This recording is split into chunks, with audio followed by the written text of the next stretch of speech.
Hello, my dear students. Welcome back to the 8th standard English classes of St. Thomas School, Pochirabad, Adilabad district, Telangana. Today we are going to deal with the part B of the second unit of your English book. There we have a very beautiful poem written by Elizabeth Barrett Browning. Let us hear this beautiful poem with attention.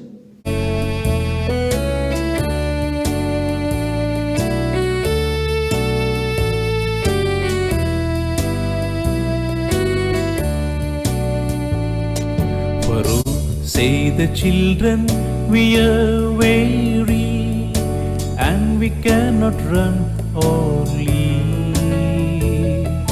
If we care for any meadows, it were merely to drop down in the man's sleep.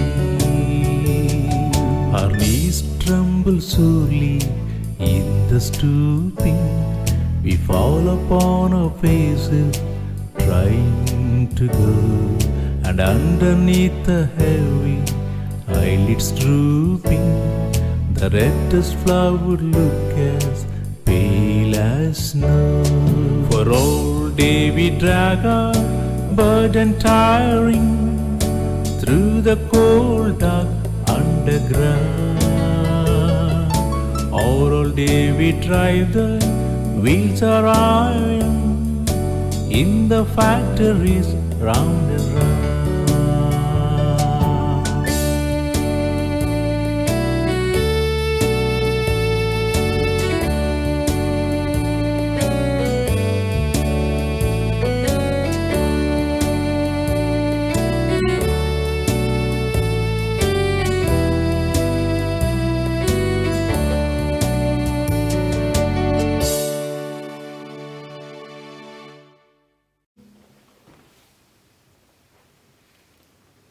Hope that you have enjoyed this song very well. And I would like to call your attention to the vocabulary of the poem, important words there. So, you have heard the poem. When you look at the board and repeat after me the words which are there, important words there, which are new to you sometimes. It will be helping you to know the poem better. So let us learn the word meaning. One of the word there is weary. How is to pronounce that? Weary. W-E-A-R-Y. Weary. That means tired and lost strength. That means when you are tired, you can say they are weary. Children are weary. Then meadows. Meadows we have everywhere. When you come to near to the school now, photos you can see how beautiful meadows we have here.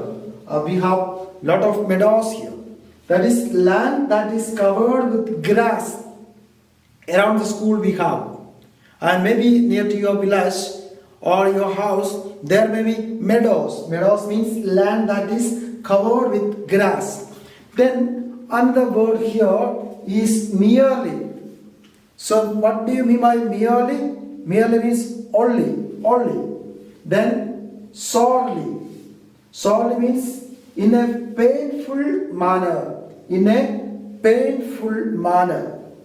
Then drooping. Drooping means hanging downward. It is not dropping, it is drooping. That is called hanging downward. Then one more word there, pale. Not bright. What is not bright is called pale. No? Even you can use this for our face. Now you can say your face is pale. That means not bright. So please write down all these words first in your book. It is also there in your textbook, okay? But you can write down all those meanings there and before starting the poem. Now you can pause the poem and write this meaning. And in your book where you have this one, in your page number 25 and 26 you have these meanings, okay? Please write down them. Now let us come to the poem. This poem is written by Elizabeth Barrett Browning. Now let us read the history or the background of this poet and a short biography of this poet, Elizabeth Barrett Browning. Between 1806 and 1861. Elizabeth Barrett Browning was a great poet of English language. She published a collection of poems, sonnets from the Portuguese, Aurora Leigh, the Seraphim and other poems. She married Robert Browning, a famous English poet, and moved to Italy. Most of her poems deal with human emotions. So it is interesting to note that her husband is also a famous poet. The intention of writing this poem is to expose the exploitations of the children in the factories in England.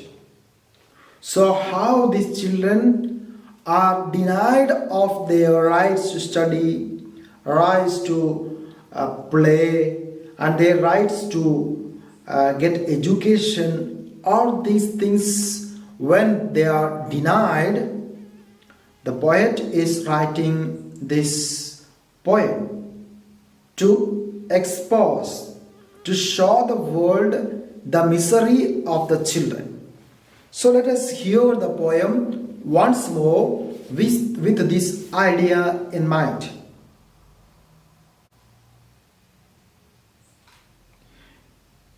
You may read according when the poem is sung.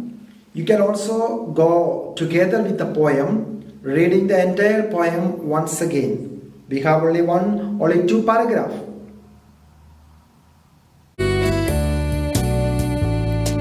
For oh, say the children, we are weary, and we cannot run or leap. If we came for any meadows, it were merely to drop down in the man's sleep. Our knees tremble sorely in the stooping. We fall upon our faces trying to go, and underneath the heavy eyelids drooping, the reddest flower would look as pale as snow. For all day we drag our burden tiring through the cold dark underground. All day we drive the wheels are iron in the factories round and round.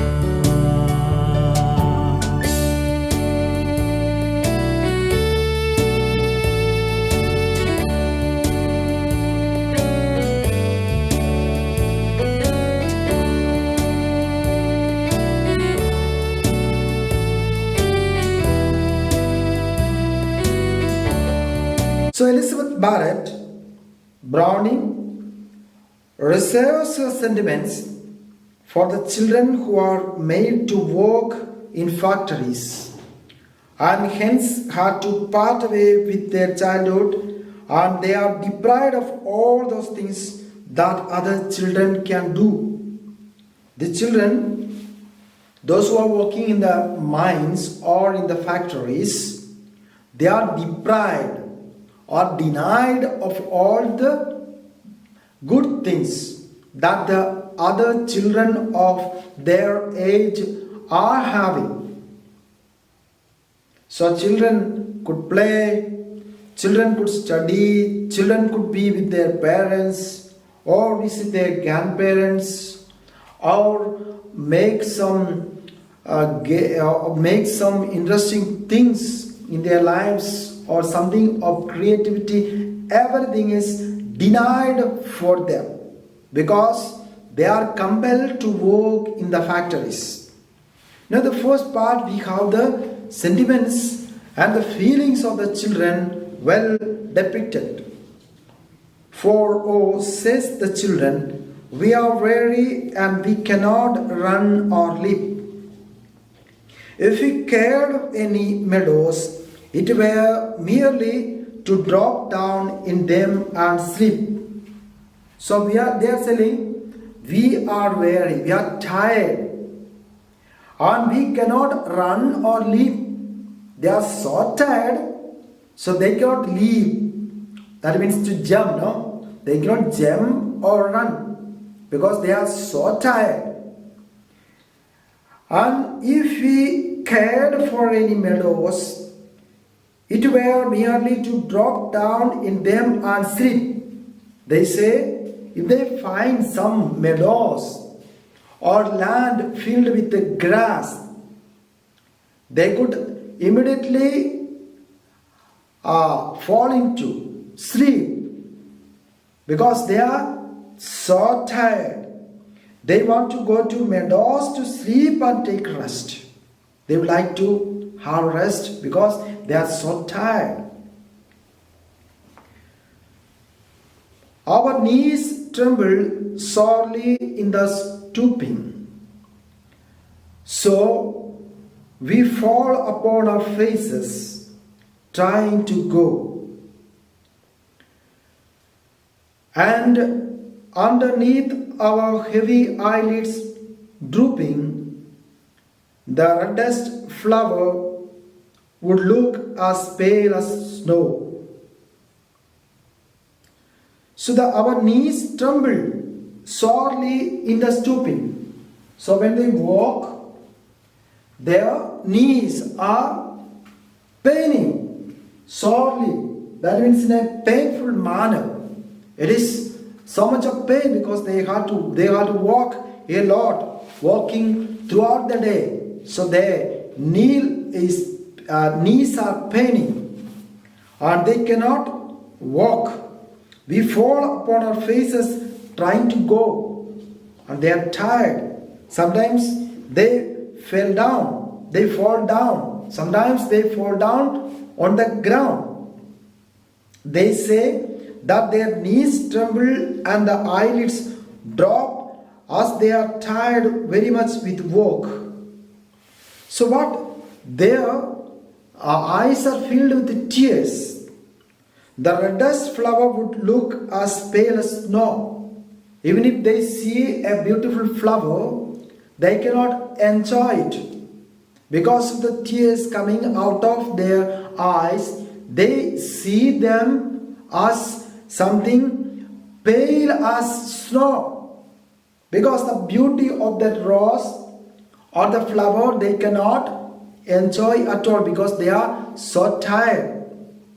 The childhood is their life as children are being abused by the factory owners because they are given so much work to do. For all day we drag our burden tiring through the cold, dark underground, or all day we drive the wheels or iron in the factories round and round.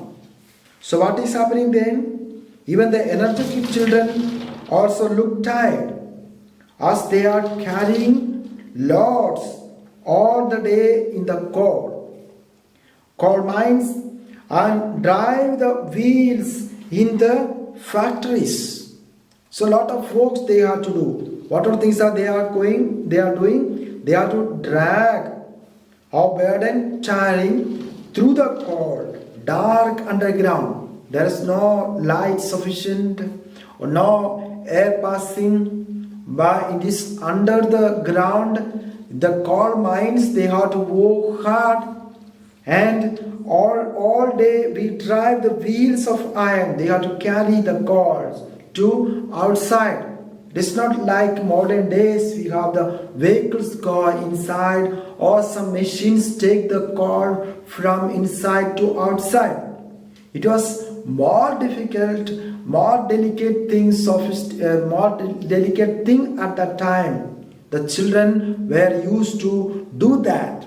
Some of them were dying even inside the coal mines, inside the mines. So these children are crying, are just expressing their feelings of pain, their feelings of frustration, their feelings of sadness. They are expressing through the poem, through this poem, written by Elizabeth Barrett Browning. So, my dear students, what's the intention of this poem? What message this poem is giving us? It gives a notion for us, a great idea that at that time children were suffering like our children today. Most of the children in the world are, we can say, they are doing well, they have all the facilities. But we have another group of children deprived or denied of all the happiness of their childhood. They don't have sufficient money, they don't have sufficient cloth, they don't have sufficient care, they die, they don't eat well, they don't study, and this situation is existing in many parts of the world, and even in our villages and nearby places we can see this kind of situations. The poet is calling our attention to take care. So my dear students, in your village there may be students. You have to motivate them to come to the school. Not now, because we cannot, but you must motivate them to go to the school, some schools. And also can also tell their parents to send these children to the school. And if you know some children are suffering in your places, you have the great responsibility to help them by giving food or giving your clothes or buying a new cloth for them. Now we have days of celebrations, So when you buy a cloth for yourself, you can also ask your parents, but let us buy another cloth, another frock or shirt or banyan to present to a poor child in the neighborhood. That can be done. Suppose you want to buy a cloth of 100 rupees or 1000 rupees, you can reduce the value of that and you can buy two and give one to one of your friend or neighboring child who is suffering or who is not having anything to wear. So this is the intention of this poem. So thank you very much, students, for listening, and I will be sending you the question and answers of this poem. Read all the questions and also write down them in your fair note. So your homework will be writing all the glossary here, words, important words there and their meaning. And secondly, you have to write down all the question and answers as I sent you through the WhatsApp today afternoon. So thank you very much. Enjoy your day and study well, and also listen to the other classes and fulfill all the homework daily, so that when the teachers will ask you to submit your homework, you will be ready. Thank you very much. We will meet with another class on another day. Thank you very much.